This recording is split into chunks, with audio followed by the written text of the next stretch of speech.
what I'm gonna do is I'm gonna hold your arms right here. I'm gonna hold underneath. Stand up on the step. Put your arms out. Like, I'm gonna hold you. I want your legs behind you. Relax. Good girl. Good girl.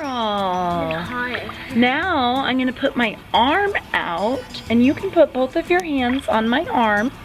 Can you hold on to my arm? yeah. There you go, just like that. You can hold on to my arm, and then I'm gonna put my other arm right here underneath the legs. Put your legs down in the water, please. Hold one arm out in front of you so your child can hold onto it for support. Use your other arm to hold the legs up on top of the water. Practice blowing bubbles and putting the whole face in the water. This video is part of the DIY Teach Your Child How to Swim curriculum. Keep watching for more information on how to teach your child or visit swimkim.com.